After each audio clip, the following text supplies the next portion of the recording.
little exercise which will tell you something about yourself, which I want you to record. Then we're going to do an experiment in memory,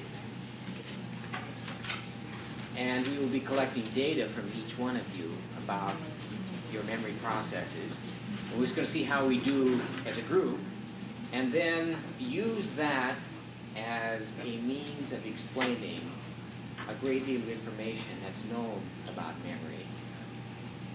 After we summarize the data and look at it, then I'm going to give you something of a formal presentation on the basic things we know about memory, about forgetting, and about what you can do to increase the probability of your remembering things, and things you can do in applying them to a classroom situation that will increase the probability that your students remember.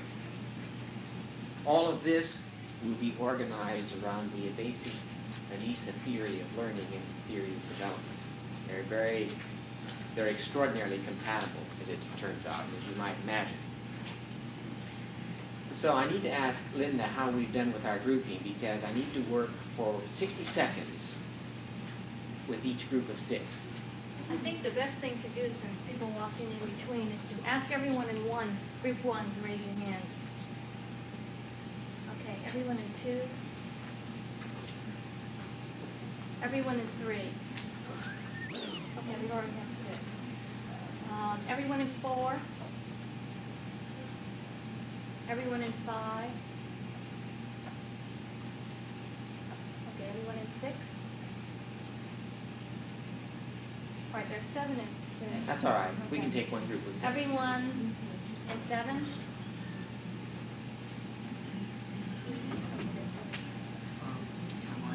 All right, that's all right. There's 2 groups of 7. Would you join group 3? Okay.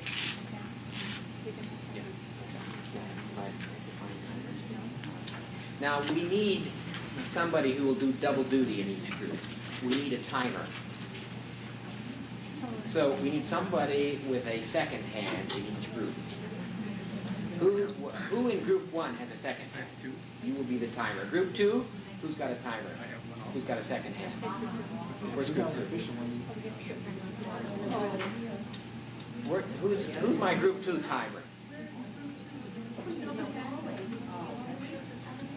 Well, it's easier if you have your own watch, otherwise... Nobody has a watch with a second hand? I can choose one. Have you got 2 watches? I tell you what, no. You do have a second hand? Yeah, I'm short, yeah. Okay, we've got a timer. Okay, we got a timer. Group 3, who's my timer? You are. Group 4, who's my timer? Good. Group 5, who's my timer? Group 5, will you be the timer? All right. Group 6, all right, will you be the timer? In the maroon? Okay. Brown. Group 7, who's the timer? All right, you with the turtleneck. Okay, so those people have a double burden on their memories. They have to remember what group they belong to and that they're also going to time.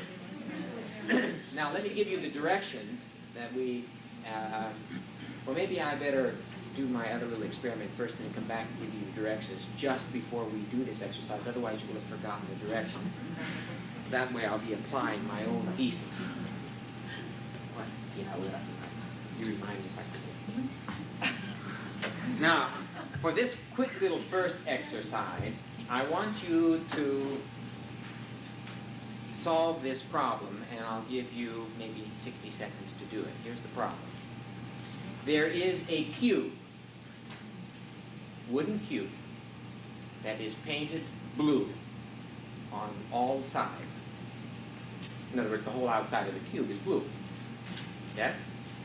Now, we are going to saw this cube in half this way, and in half this way, and in half this way, that you will now make lots of little cubes, all exactly the same size. In other words, we're going to trisect this cube.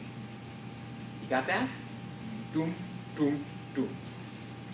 The question is, how many unpainted sides will that create? All right, go.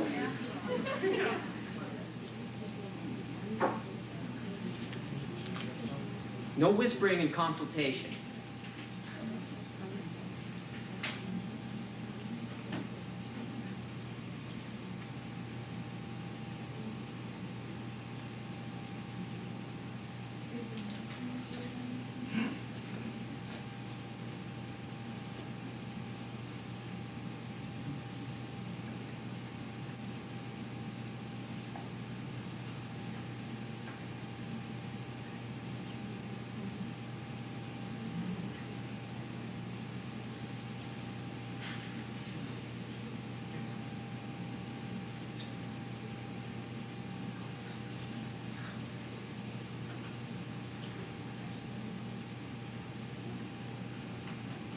No consultation.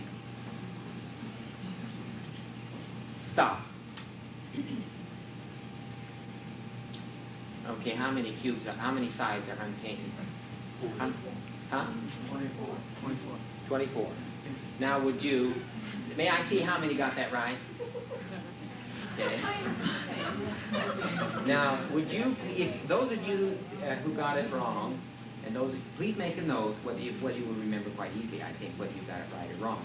Let me just see again how many got it right. No, I count. 1, 2, 3, 4, 5, 6, 7, 8, 9, 10, 11. Some people seem to be not sure whether they got it right. There's only 124. Okay. You're doing The reason for doing this little exercise is that I'm interested to see how well you did on this task with the one coming up. Because some people have a better visual imaging system. They can create that cube in the mind's eye, and then they can do things with that cube. And once they've done those things, they can count or whatever they want to. But essentially, and mathematicians are good at this too, because they would figure out when you trisect the cube, you create 8 cubes that are identical. And then you can count the unpainted sides on one cube and multiply by 8. So you create 3 unpainted sides per cube. 3 times 8 is 24. All right, now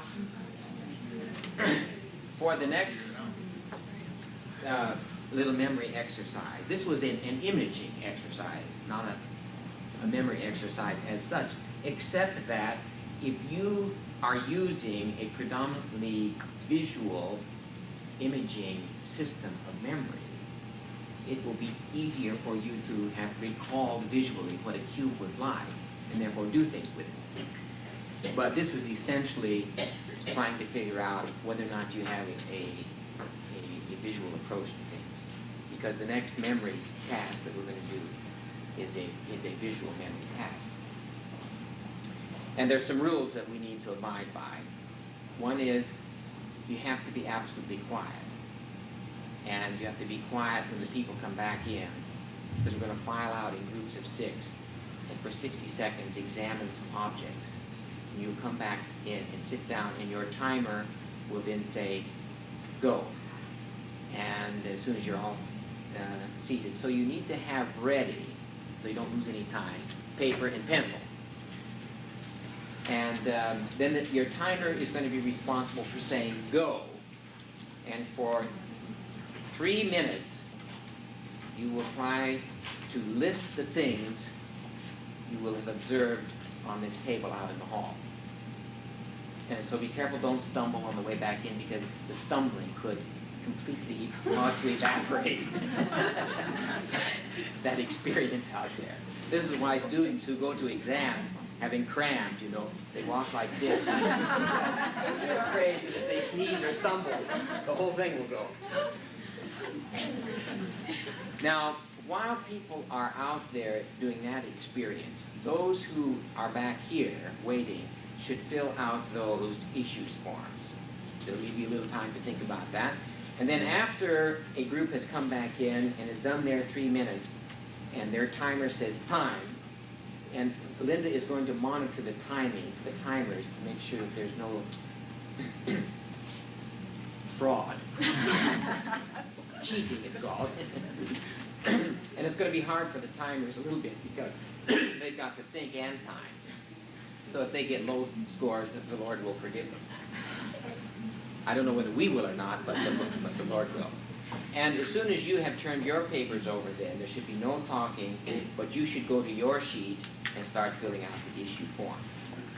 Anybody who came in late didn't get an issue form can get one right now. Why don't you raise your hand if you didn't get an issue form?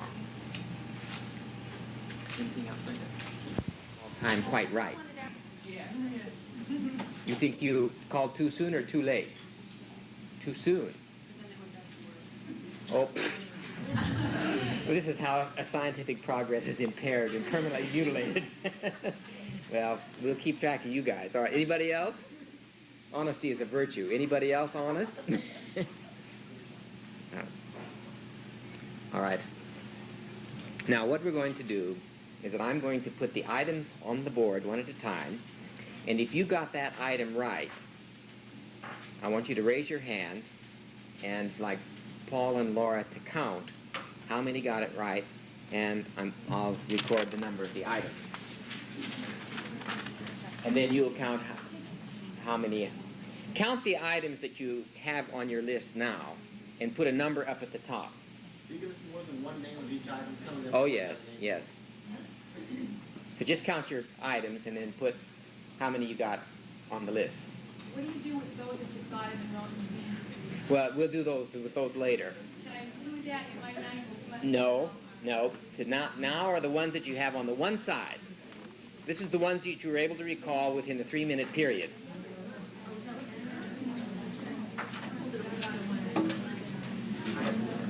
No additions now either. All right?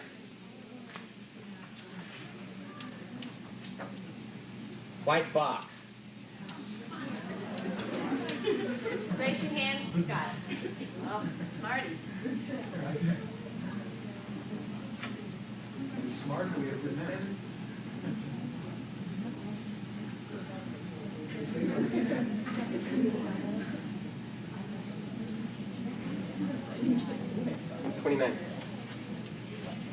A good way to do it is do it by row. And That's then all. yes, okay. There's a blue pencil. Blue pencil. All the way up, hands.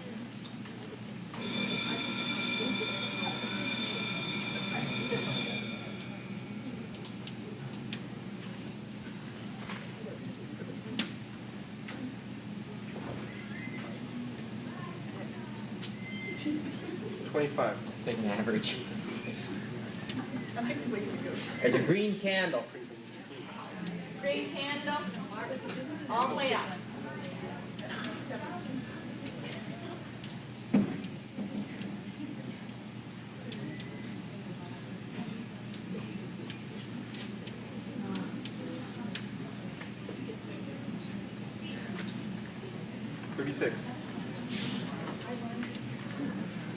There's a small pink and white candle, birthday candle. All the way up. Skip you up. 5. How many got only 5? Then you count, and I'm just going to call the numbers out, okay? 6, 7, 8, 9, 10, 11, 12, 13. 13? 13. 14. 15. 16.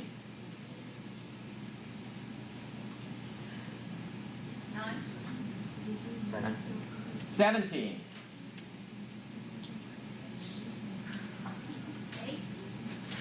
8. 18. 5, 6, 6. Don't just count on one side now. Raise your hand up again. 5. Put your hand up on you. That's 6. Oh, okay. 19. 6. 20. 4. 21. Wait a minute, I think that was 3. 20. 20. How many had 20? 2. 21. 3. 22. 23. 1. 24. None. 25. None. 26. None. Will 23 stand and take a bow, please? The timer. Oh, the timer? Oh, there's always conflict of interest in every... Now, let me just start... What? Anybody get more than 26? Yeah. Oh, yes, because I always have a hallucinator. One or two. Did anybody dream up an item? Come on, fess up, yes? Bottle cap. Piece of chalk. Piece of chalk. I had a nail. A nail. Needle. A needle. Spray tan. Toaster. Did anybody see a toad or a turtle? Because if you do, I need to see you right away because there's the impending psychic breakdown. I'm going to talk about what is called associative interference and the effect of anchoring ideas on stored items. But that's what happened to you guys. You anchored something you saw out there to an idea, and what that anchoring idea is so strong, it eventually causes to crumble what you actually experienced, and it's just assimilated right into it. And that's why you can say, oh, I swear I saw such and such. This is why trials in court are so difficult, because you can almost get anybody to see anything in the same accident or the same crime or whatever, because of this phenomenon of associative interference that is very prevalent in human memory. Now, you'll see that our average begins to cluster right around 16, 17 items, which is just a little bit more than half of the ones that were there. Now, let me tell you a little secret about how you could have, all of you could have beefed up your memories. Is that when you don't know the full extent of your task, effort is reduced. If you had counted the items and you knew that there were 26, this will add 3 or 4 items to your list, because something inside you says, I'm not anywhere near where I ought to be, and there is more cerebral effort gone into the issue. But if you don't know how many items there were in the first place, then you just kind of run out of steam, but there's nothing to spur you on. This is why when you're working with a child, if the child grasps the full extent of the task, it will create efforts to continue. And this must be particularly so for children experiencing learning disabilities. So you can help that child if, number one, the whole task is not beyond him. Let's assume that. And secondly, he knows what the full task is, because this will keep levels of trying up, and it will enable him to complete it. Now, I was watching your faces while you were looking at all this stuff, and honestly, the rapt attention was really akin to looking almost at a sacred object. The reverence sort of came out, really. And I would just love to have a peek inside your cerebral cortex to see how the cogs were moving and what's happening, because those who remembered more were consciously or unconsciously using some kind of memory assistance device. And I would like to hear from those who out there were consciously aware of how they were trying to go about remembering all these things, and if you would just say what it was. Yes? I did it by grouping. By grouping. What sorts of groups did you use? Well, first off, I had a visual picture of the objects and tried to map it in my mind. This is one direction, other direction, other direction, other direction. These are clustered in this direction, and I worked in terms of metal objects and plastic. All right, how many used a classification? First of all, let me ask on the first thing, how many used just a visual spatial kind of thing, like you try to know the credit card was down here and the candle was up here. Let me see how many use that. The problem with that method when you have lots of things is that the decay is very rapid. If you have 5 things or 7 things, then unless you've got what they call eidetic imagery type memory where you almost photograph the thing, but there are very few people who have that. So if you've got alternate ways of remembering things, the imaging one works for about 5 to 7 objects. When you get beyond that, the overload is too great for that system. The grouping, however, is another idea. And you mentioned metal objects, see, which would give you 6 or 7 of them because you've got staples, keys, screw, nut, bottle opener,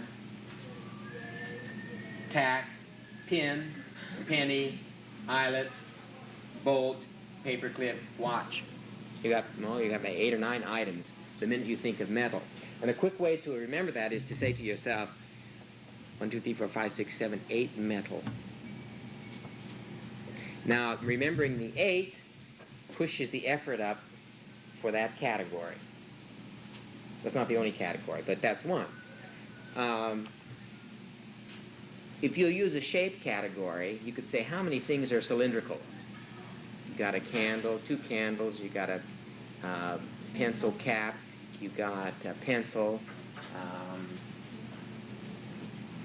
whatever else. You got a bolt, you got a screw. Another kind of category is called a functional category. Some of these things are have to do with office functions. You got paper clips and pencils and staples and letter openers and so on. For this task, color would not be a good coding thing because the colors were too diverse. You could have shape in terms of, rectangular shape. There was a patch of cloth, a credit card, a box, a book of matches, and a calling card, all of which had about the same size and shape, and you could have remembered 5 rectangular objects, and that would have helped categorize that. See, so if you remember 8 metal objects, 5 rectangular objects, pretty soon all of that is retainable, and it boosts effort in each category, and that would have boosted your final score. It's very interesting. In adults, credit card is almost always the highest. And this is because it's so meaningful in a materialistic civilization. It allows you to get things that you can't afford at the time that you get them. It's kind of an escape hatch. It enables you to transcend temporarily budgetary limitations, and people somehow feel that's a nice thing. Children, however, when I do this same test with children, 40 is way down. You also notice here that things that are the lowest is very strange because they're among the most familiar things. And it's curious, sometimes the most familiar thing doesn't retain in memory because you take it for granted when you see it. And you would think that keys and credit cards would be 2 things that would be pretty much the same but it turns out not to be that way, because if you lose your keys and you lose your credit card, of course you get 2 kinds of hassles if you lose either of them. But the door that a key opens is one. The door that a credit card opens is infinite, practically. They seem to have different meaningful and emotional connotations. Let me see what else is very low. Usually this is very low because people don't know what to call it, and so it doesn't connect with something in your mind. This is very frequently low, just as it was here, because it's so tiny. If I'd had a regular sized light bulb there, more of you would have gotten it, but many of you will not have had much experience with a light bulb of this size. Or if you do, it's only once a year, say at Christmas time, when you may be using it. But it would have been easier to remember that it is separated, figure ground-wise, way up in the corner or something. Yes. Well, I configured the things out there in such a way that it doesn't favor one category system over another. See, if I put all these rectangles together, all these metal objects together, you would have done much better. But I wanted to see whether or not you automatically approach a memory task with an organizing device, because this is #1 principle in improving memory, is categorizing them at the time of storage. And this means when you present something to your children, if things are classified at the time of storage, you will increase the probability of their retrieving it. I'll go into that a little bit later. So there are a number of category systems: function, shape, color, size. So some objects were tiny and some were big. Composition, let's just say some were paper, some were metal, so on. So you could have actually category systems in which one object might fit more than once. For instance, you could say all paper objects. Then you say all rectangular objects. Well, that will cross-file for you, and if you don't get it in one category, you'll get it in the other. On the other hand, if you develop more than 7 category systems, you won't be able to retain it very well. So, see, if you have 26 category systems, which is probably what some of you tried to use, is just as heavy a burden. I mean, that's like one item per category, then. It doesn't help you any. There was a hand up. Yes? How did you decide which items you were going to use? Well, I just simply said to myself, I wanted people to have at least 8 or 9 category systems. And I just set them down and went around the house and got objects that fit into those categories. So you'd have a functional category, a size category, a composition category, a shape category, and so on. Yes? What if you take a category like I did right in my desk? I've got a junk drawer. That's what reminded me of. Yes. Now that helped me to a great deal with the ones I've got.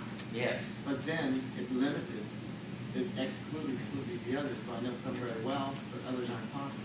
The problem with just a junk category itself is that junk, by definition, is rarely organized. Because the minute you organize it, you don't call it junk, you call it equipment. Or whatever, you know. But to the extent that things were out there that's in your junk drawer that you know very well, then it would help.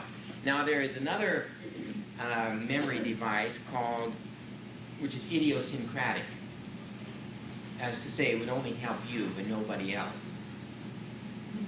And that's a little bit like what that was. You have a personal junk drawer that has some of these things in it. Of course, every household has a junk drawer, and it's bound to have some of these things in it, too.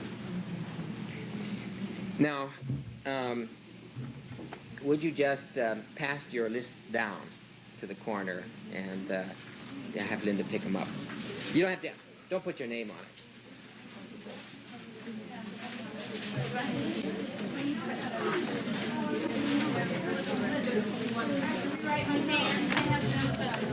What?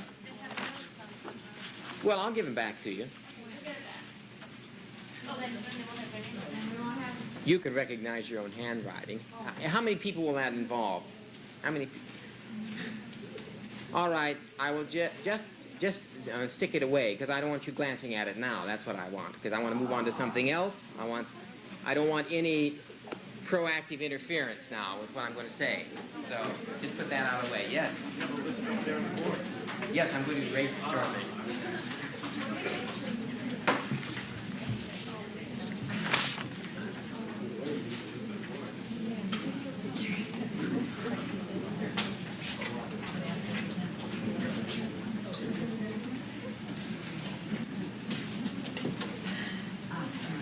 Would you all like to stand up and just wiggle a bit and get the blood flowing?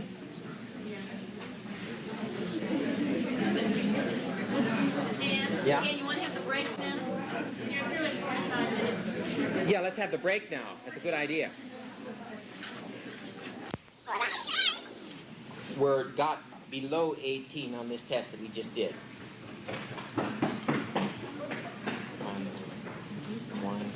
Yeah, you got below 18 on this test, and how many of you who got 24 of the cubes. You got a right answer on the cube thing. Let me see the hands of those who got the right answer on the cube thing. Now, how many of you, let me just count that first.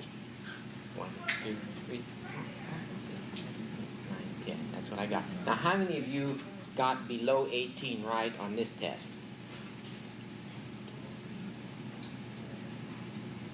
But who got 24 right on the cube test? We're only dealing with the cubists, the Cubans. Let me see it again, please. 4, 5, 6.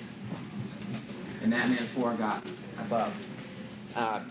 Usually, if you transferred that imaging capacity to the storage of memory for this test, almost always those people get below the average in the memory of a long list, because they will use that same system of memory for storing items for which that is not an appropriate means.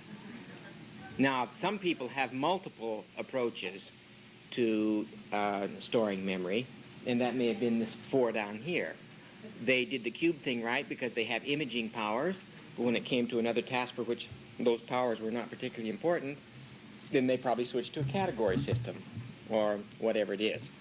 Well, now let me just give you a quick run through on some basic perspectives on memory and forgetting and what you can do to improve memory. First of all, a definition. Memory refers to the functional capacity to register, to store, and to retrieve information derived from any experience the organism has. And in Anisa, experience is defined by interaction with environment. And that environment includes the organism's own self, so that you can cook up something in your own head like a dream and still remember it. In other words, you have the capacity to create something intrapsychically and remember it.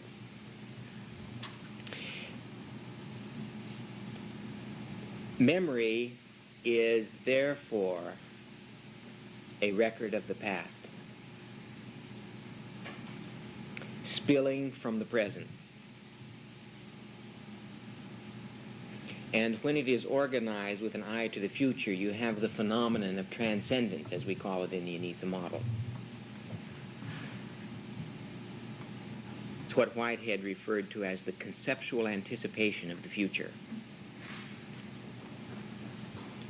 And people who have their memory system organized so that it focuses to facilitate decision-making in the present with an eye to what they want to accomplish in the future are those whose energy systems are organized with maximum efficiency for getting where they want to go. Now I want to just say a quick word about the difference between memory and learning. There's obviously an extraordinary overlap. But even in common parlance, and I found this true with people who speak widely differing languages, we tend to think that memory is the evidence of learning, and nobody would deny that. And yet there seems to be a difference, because you would never say, "Did you learn what you had for breakfast?" We would be more likely to say, "Did you remember what you had for breakfast?" And in fact, how many here can remember what they had for breakfast? It took me a while, but I got it. Yes? How many can't remember what they had for breakfast? So you see? Now, let me ask you this question. Why are you bothering to remember such trivial things? Which won't be... Huh? Because you had to cook it? Well, that's not a... Well, that may explain why you remembered it, but it's not a very good reason for bothering to remember it. But the point is that certain items of common experience, if they're in the relatively recent past, are simply automatically recorded by the mind. and you don't even have to do anything about it. But that is really not learning. Learning requires more effort and is different from remembering, just in a very general sense, in that learning requires an association of the new information and a reorganization of what you already have stored.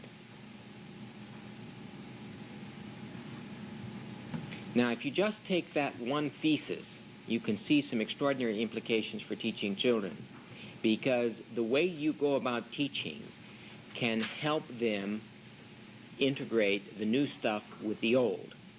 This presumes, however, that you have an idea of what they have stored. This is why knowing children in their specificity is so important for a teacher, because if you don't know, you won't help make the connections. In the Anisa system, we use the word immanence, I-M-M-A-N-E-N-C-E, to refer to the totality of one's experience stored in the memory. Storing new experience and being able to retrieve it depends upon how well the present experience connects with the immanence. Number two, if the immanence, that is to say, what is stored there, immanence is a theological term, actually. It means indwellingness, and is referred to the indwellingness of God, actually. But in the Whiteheadian system, which is too complicated to explain now, Whitehead more or less makes the assumption of the capability of almost all things to be symbolically experienced and stored. And since he defines God as the sum total of the unactualized potential in the universe, plus representations of all of those things that are actualized, then to that extent, the image of God is within you. I know it will not please your minister to hear all of this, this definition of God. It somehow lacks warmth. But from an intellectual point of view, it's a very stimulating idea. And we've used the idea of immanence to reflect the capacity of the organism to store symbolically those things that it has experienced. And in a sense, the immanence represents a record of actualized potential.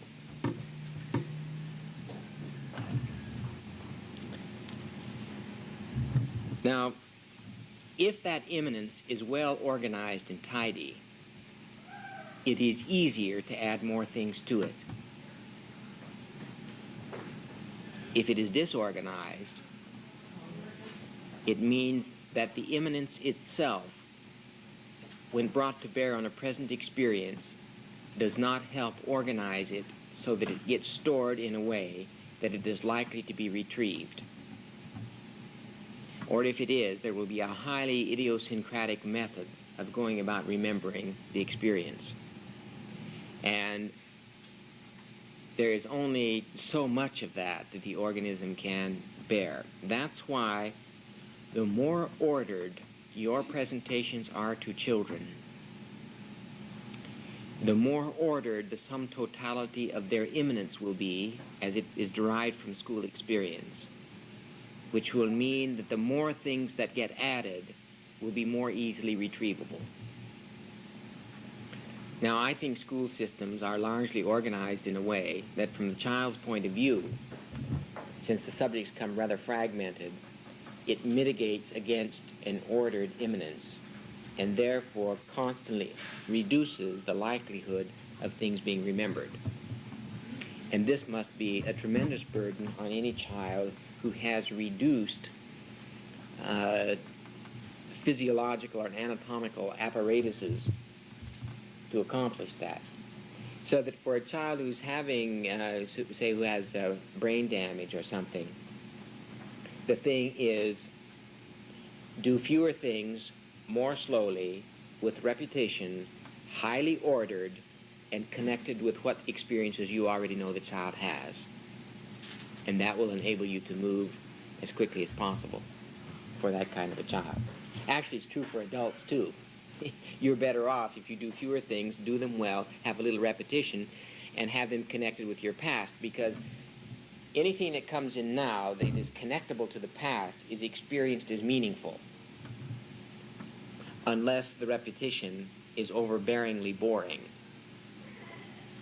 in which case the element of novelty is missing, and when the element of novelty is missing, the likelihood of storing is reduced, because the level of attention or arousal is reduced when novelty is totally missing. That's why repetition with slight variation is the best approach.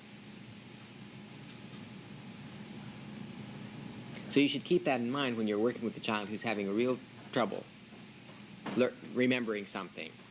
Give it to him time and time again, but introduce a little bit of variation so that you have arousal and novelty. So I'm going to talk just a little bit about reception, or what some people call sensory register, and storage and retrieval.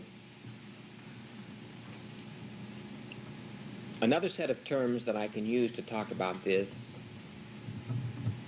is a set of two terms: short-term memory, STM, and long-term memory, LTM. Sensory register simply means that it gets in. Short-term memory is a part of the brain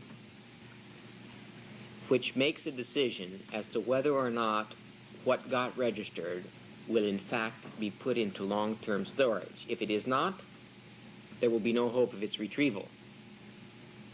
It is amazing, however, how much the short-term memory mechanism, or part of the brain, allows to get through.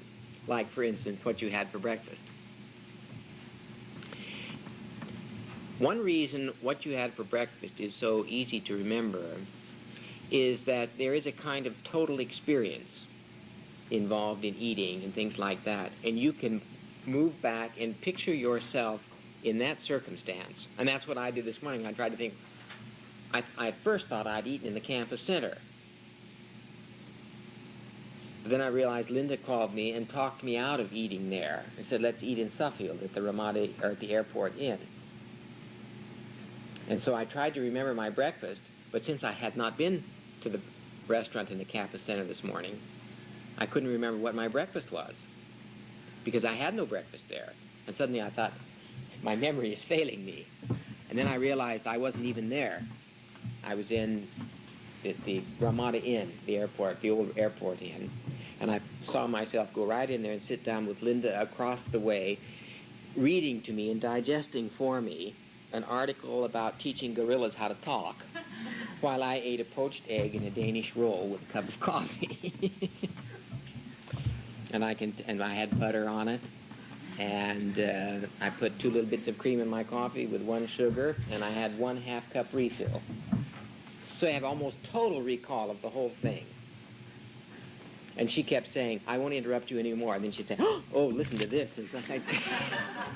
Because all these gorillas, you know, are learning this sign language, and it really is killingly funny, the sorts of things they say, because they're quite a tease in what they say. Well, you've got taste buds, you've got motor movements, you've got visual impressions, you have auditory impressions, all surrounding breakfast. And that's very easy, because you get storage in all those areas. Whereas if you were looking at a sequence of numbers on a page this morning, it wouldn't involve very much. And so 24 hours later, you won't remember the sequence of numbers, because there's less involvement. So here's another principle. The more sensory modalities that are involved in a given experience, the more likely it will be retrievable, because it seems to be stored in more than one spot. Of course, the truth of the matter is, it doesn't look as if memory as such is localized in one spot because you can remove 35 to 40% of the brain and still have memory. There's certain exceptions to that. If you ablate the speech area, there's a special part for speech, then speech goes, and you'll have trouble remembering, and so on. But sensory register, let me get back to that, simply means that it got in. You see, when I'm looking out into this room, I cannot take in everything, even though it looks as if every single space is taken up and that my retina is full of you and the walls and the light and the ceiling and so on. Nonetheless, I cannot take it all in at every second. I will select certain things, which means that other things will not even be registered. If they are not registered, there's no hope of them getting into short-term memory, in which case short-term memory won't even have to make a decision whether or not it gets into long-term memory. But let's assume something registers. There is the mesial bilateral side of the temporal lobe. There's a little place.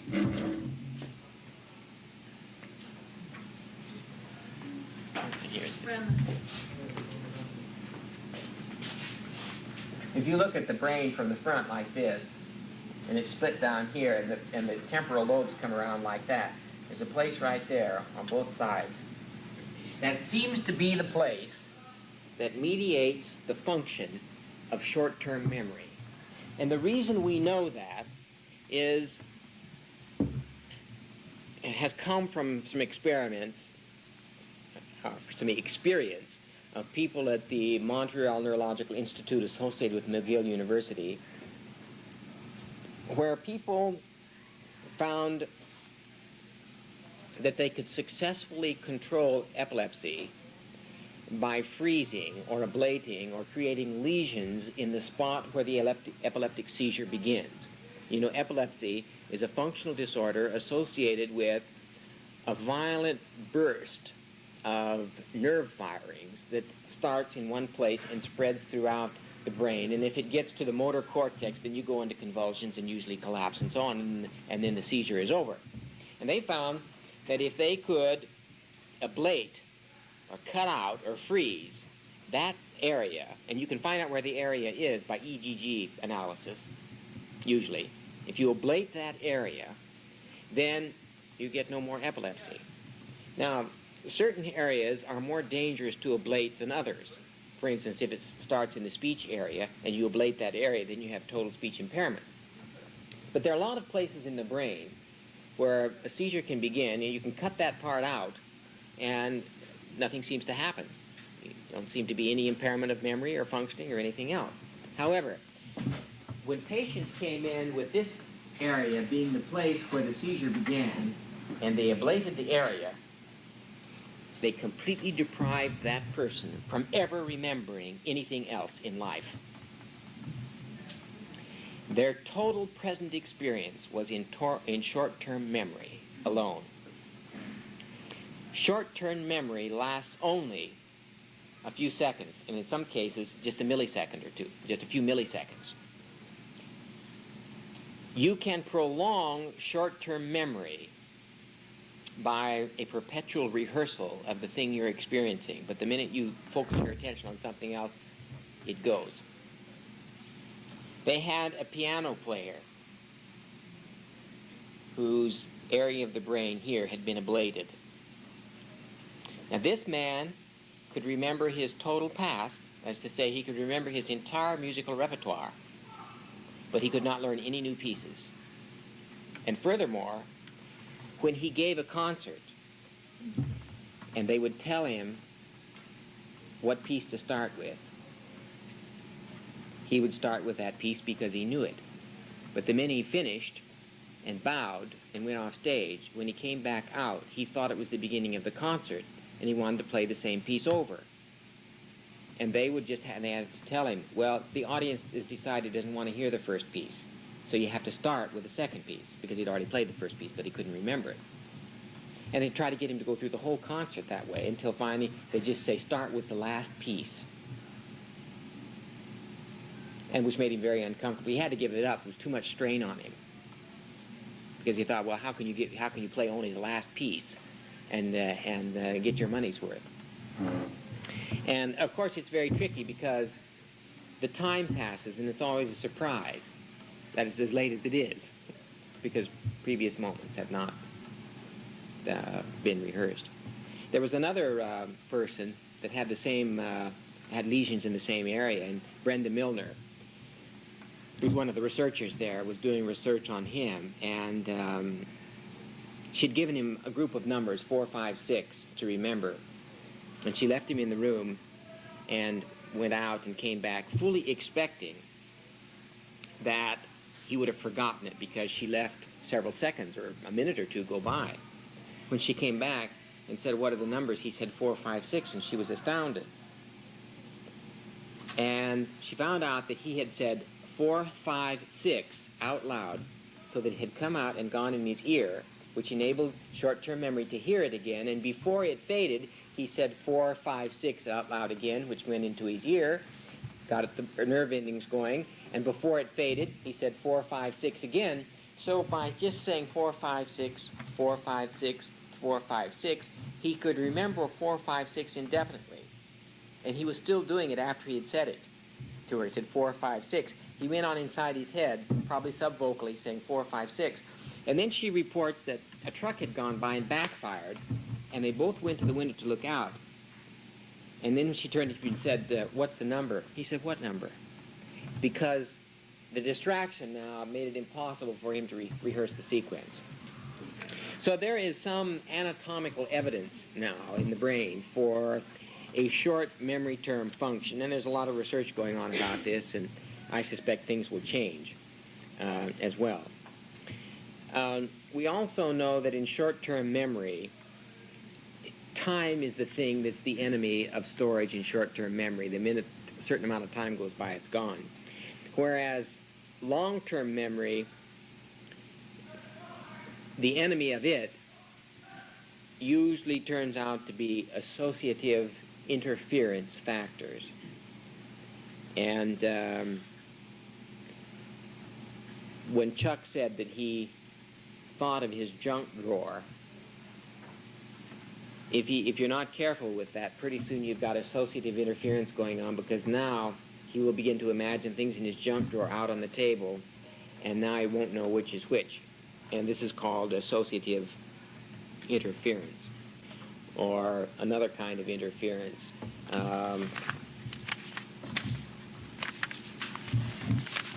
It's called inhibition or interference, and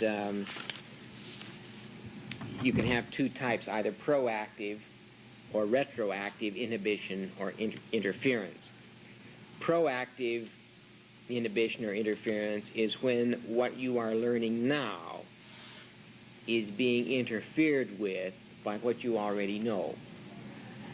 That's when information coming in doesn't match very well with what you've got, and so it's scrambling what you've got. Retroactive inhibition means that what you are learning now is scrambling and interfering with what you've already got stored. And it's kind of a two-way street there.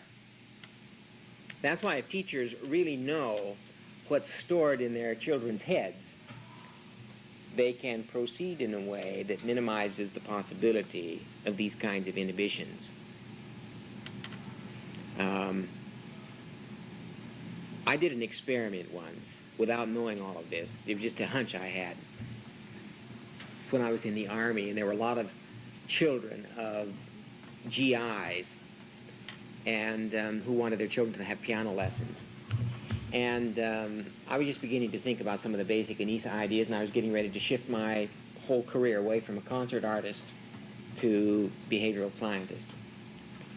And I was very interested in what happens to children who take piano lessons.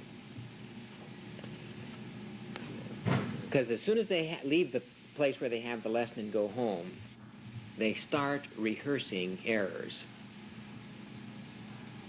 Now, those errors get stored in memory. And it is very difficult, well, it's impossible, to deliberately forget something. The most you can do is remember the right way and store it, and it usually gets stored right along with the wrong way, and now you have to add to it, this is wrong and this is right. Now you'll have a lot of words like that. I have one like a cross. I can never remember whether it's got 2 C's or 1.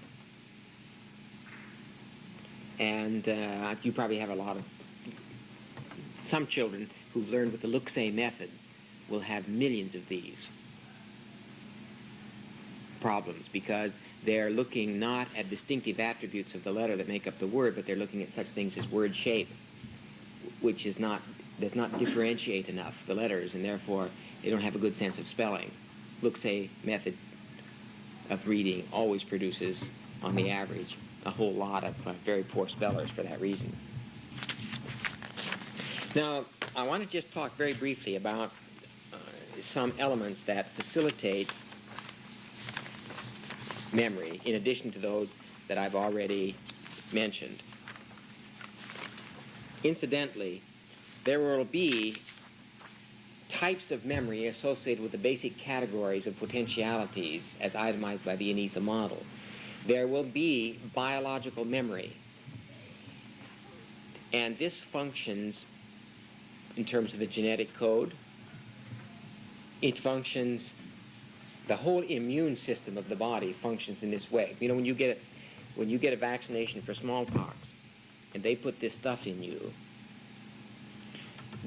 there are biological creatures that grab that little bit of disease that you put in, and they take a complete reading on its profile. They make, in effect, a kind of key and lock imprint, and then they jam the lock. And this is why when the real disease comes, it doesn't have a chance, because the body has already stored in biological memory a profile of that disease. Now, it's interesting, memory fails a little bit after time, and that's why you need re-inoculation. But there is a function, an extraordinary function of what I'm calling biological memory that goes along with that category of potentiality. Then there will be 5 types of other memory. There will be psychomotor memory, which you can recall what it feels like to do a dive. This is precisely why a diver can perform a swan dive each time, and it won't look like some other kind of dive, because there is recorded in the motor cortex a sequenced pattern of which muscles and which cells have to contract at what time, in what sequence, at what speed, in order to produce that dive. You would not get a Nadia Comaneci if you did not have a psychomotor memory. There's a perceptual memory. I can ask you, do you remember what onions taste like? Do you remember what an onion looks like? Do you remember what an onion feels like? And you will be able to recall memory from those modalities which will define for you a pretty good stored symbolic notion of what an onion is. So there will be psychomotor, perceptual, cognitive, affective, and volitional types of memories. We have yet to work out a detailed system for facilitating memory in all of these areas. That's something we're working on now. What we tend to remember, though, are very large patterned uses of energy that reflect an expression of all of those modalities. And these patterned uses of energy we call values. And it is knowing how you use your energy in these patterned forms that creates your identity. And you remember who you are to the extent that you remember those total patterned uses of energy. And that's how somebody else knows you pretty much too. They might know what you look like, but to really know a person is to know how they use their energies. So that old question, know thyself, which you could add to it, remember thyself, means knowing how you use your energies. And this is stored in some total way and lets you realize who you are. And you can predict for yourself then how you might behave in unusual circumstances or in similar circumstances, because you know what you do. And without knowing that, you would never be able to alter a habit. because you wouldn't even remember what it was you were trying to alter. Nonetheless, the sort of immanence I'm talking about now, the total organized memory of how you use your energies, is very difficult to alter, because when you alter it, your identity changes, your personality changes. And some very intense experiences like deaths or severe disappointments or traumas tend to scramble things, and you get new patterns after that. Now keep in mind also something else, namely our definition of learning, which is the ability to differentiate, integrate, and generalize experience, is highly associated with the basic means of facilitating storage. I just mentioned to you a moment ago that I cannot see all of you at once, so I must extract certain things. That extraction is a form of differentiation. What happens, though, when I have an experience in school and I extract what is irrelevant? It means that is all that gets stored. A way you can make something have distinction is to associate with it an emotional reaction or increase involvement. And incidentally, moving the large muscles associated with anything you want the child to learn abstractly facilitates memory for that thing. So if you got up to the child and couldn't remember 3 times 4 is 12 and said 3 times 4 is 12 and made him do it 3 times, he would not forget what 3 times 4 is 12. He would remember that forever. However, if you went through the entire multiplication tables with physical movements, now the psychomotor burden, the burden on psychomotor memory is so great that it begins to interfere. But you see, 3 times 4 is 12, and even you yourself now, because it's known that when you see somebody moving their muscles, you yourself have impulses going to the same muscles I was moving, will have facilitated your remembering this experience on this occasion more than some others. This is why dance is a very powerful art medium, because when you see those bodies moving, you tend to get a sympathetic response. And it's not enough to cause you to move your own muscles necessarily, but you're still getting the impulses. Now, if you watch a boxing match, if you've seen people watching a boxing match, they're going like this, sitting there. Or if it's a particularly crucial football play and you watch the people who are watching television, they're out there passing the ball and so on. Or if you're driving with a reckless driver, you'll find that you're putting the brake on on the right-hand side of the car because you're having a sympathetic reaction to all of these things. So feature extraction, which is differentiation, is very important. This is why learning competence, which is the conscious ability to make the extraction, and which we define as a part of learning competence, obviously has this very direct association with memory. Now, integration means associating or matching what's happening or what's coming in with other things that are coming in and matching that and integrating it with something that's already there. Integration creates meaning. Integration creates pattern. And things that are patterned are more easily remembered.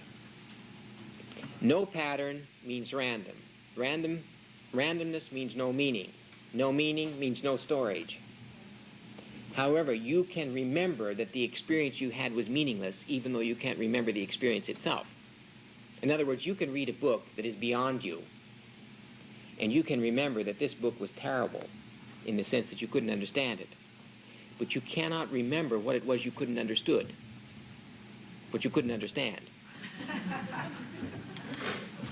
It slipped over into store something, put an address on it, and then you'll be able to find it. And the best way to do that is that the address should be something that you can easily get access to in your own head because you often go there. And the instance of that here would be when you categorized a system and say, I'm going to put all metal objects here. Metal object now puts an address on that item. Let me just list them all. Rehearsal and repetition helps subjective organization. Chunking is another word for ordering something. And it's very hard to remember more than 7 items that are unrelated. So you should, if you're giving new material to a kid, don't go over 7. If he's slow for some other reason, don't go over 2 or 3. You consolidate memory if you review what you've just done sooner as opposed to later. In other words, if you do something once and you wait 12 hours, the returns on that won't be so good as if you just wait 1 hour and do it again. Of course, you should do it 12 hours later too, but the 12, for the time invested, you're going to be better if you do it closer, sooner, as opposed to later. Attentional functions are important determinants of memory. Every time you have a distraction, memory is impaired. Novelty is important because it increases arousal, and people tend to pay attention to something that's new. However, if it's brand totally new, then there's nothing to connect with, and so you lose meaning. That's why you only want a little bit of novelty. Being fatigued impairs memory, so you need to be fresh. I've already said if you move muscles, which is one form of involvement, you're going to get better storage.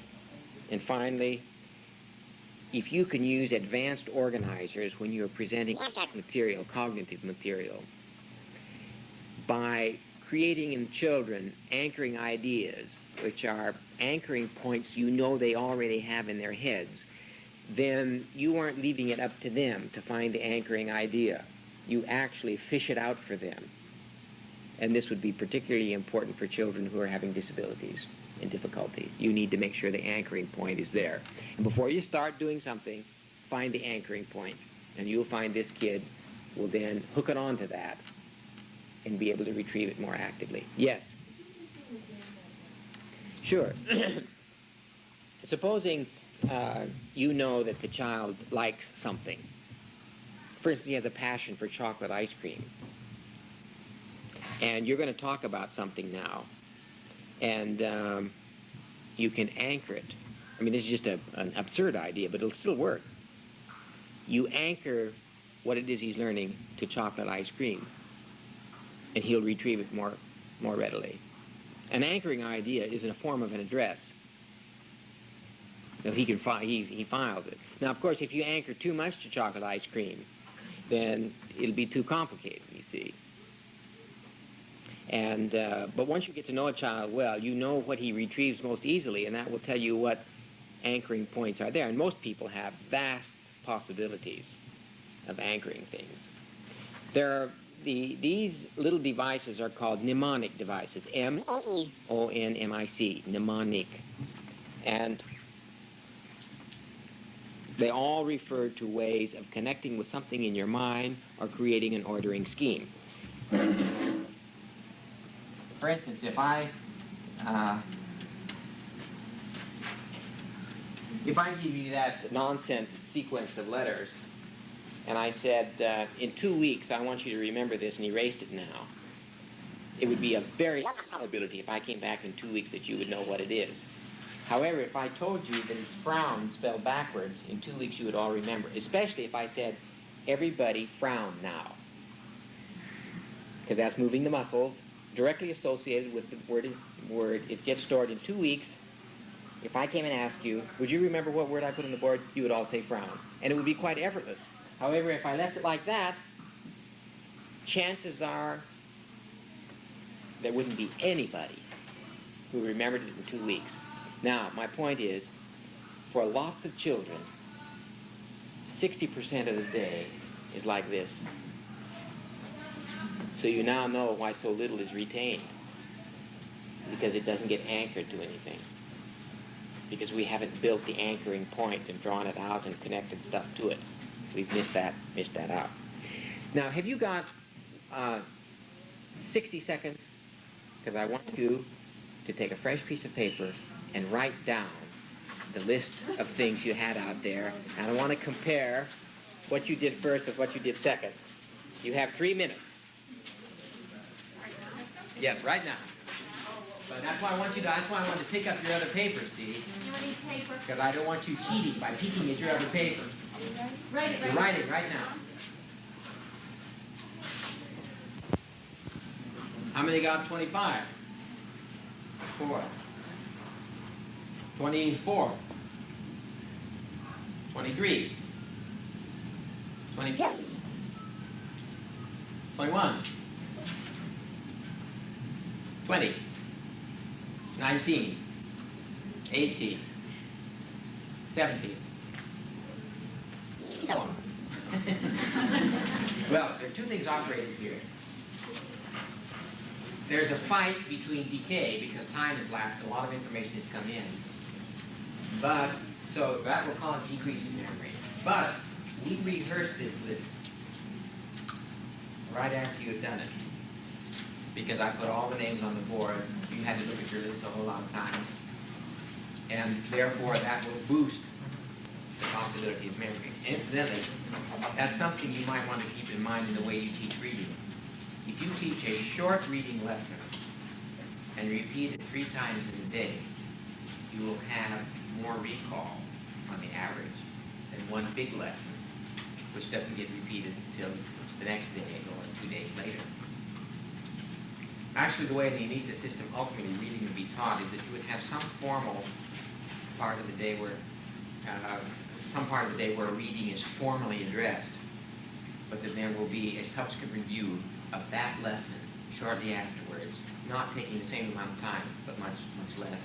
And then everybody else in the system who knows what that reading lesson is now emphasizes those same points. In fact, learning the symbol systems of math, the arts, and reading, and language are so important in these because they are main vehicles of the organization and enrichment of immanence. And that means, you have more equipment to bear on the present, which means you have a better future. Well, that's it for today. Laura has an announcement, and then you can go. Yeah. You're welcome. Help with that spelling page. Wait till all 3 groups have met, and then I'll help you with it. Okay? Dave? John Jim? The next story. 2 weeks old and on his own. No, we want to do this. We had a little problem yesterday, and I want to solve it. Just there, we need to do that. Debbie, can you see your ring? You're right.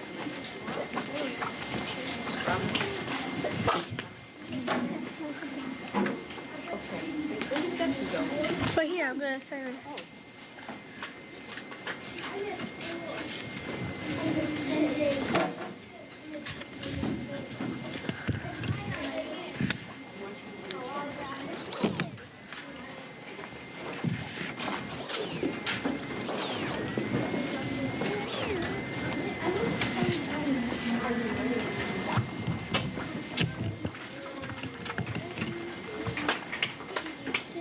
Let's put our cards there.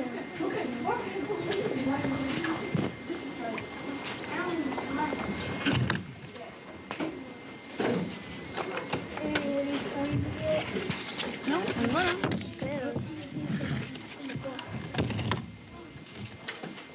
This is cute. I can see you writing.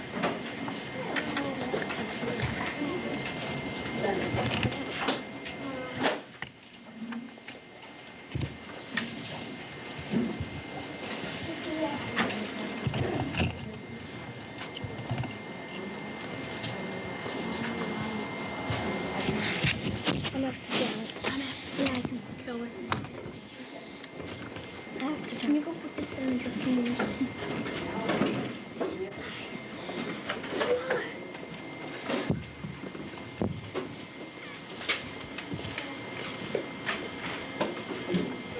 Is that supposed to be in? It is.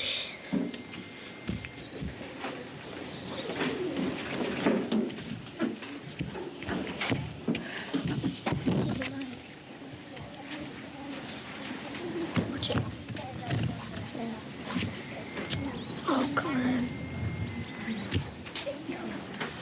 yeah.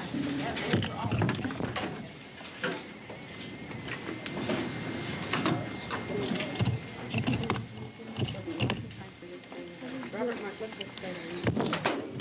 You're going to need a reading book and your workbook, okay? Clover. Okay. Jennifer? Can I see you get right here?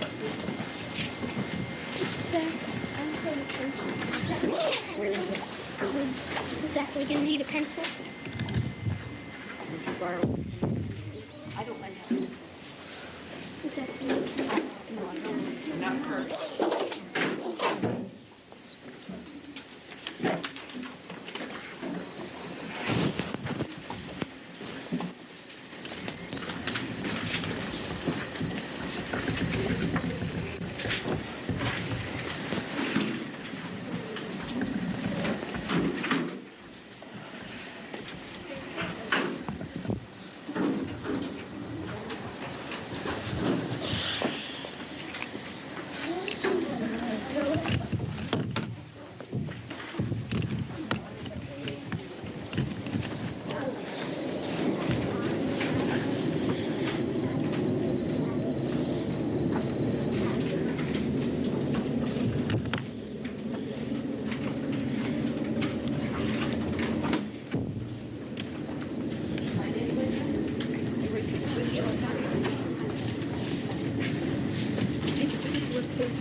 Take a look at these words up here. One and two. Robert, you can read these three. Man, artist, read,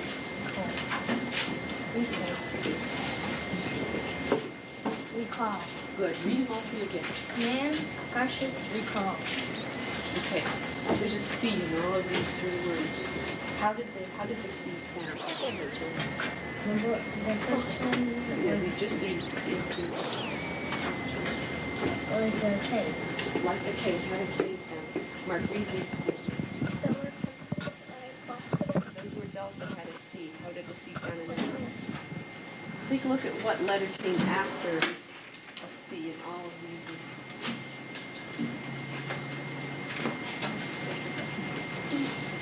Oh, consonant, vowel, Not just any vowel. Two vowels in particular. E-I. E or I. You see that, Robert? Yeah. C-E, C-I, C-I, C-E. Do you think you could make up some rule about what happens when E or I comes after a C?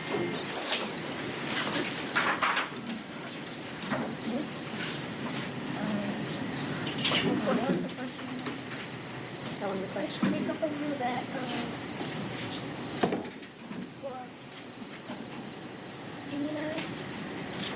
What happens when E and I come after a C? you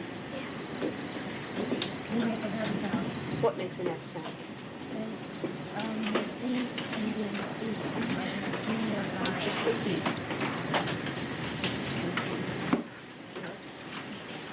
When you were trying to pronounce that word, you tried we-saw. Well, you made that sound like an E. Okay, you can remember that that will never happen if it doesn't have an E or an I after it. That's something that should be helpful to us. Okay. I'm going to read some words, some sentences, and you fill in those words.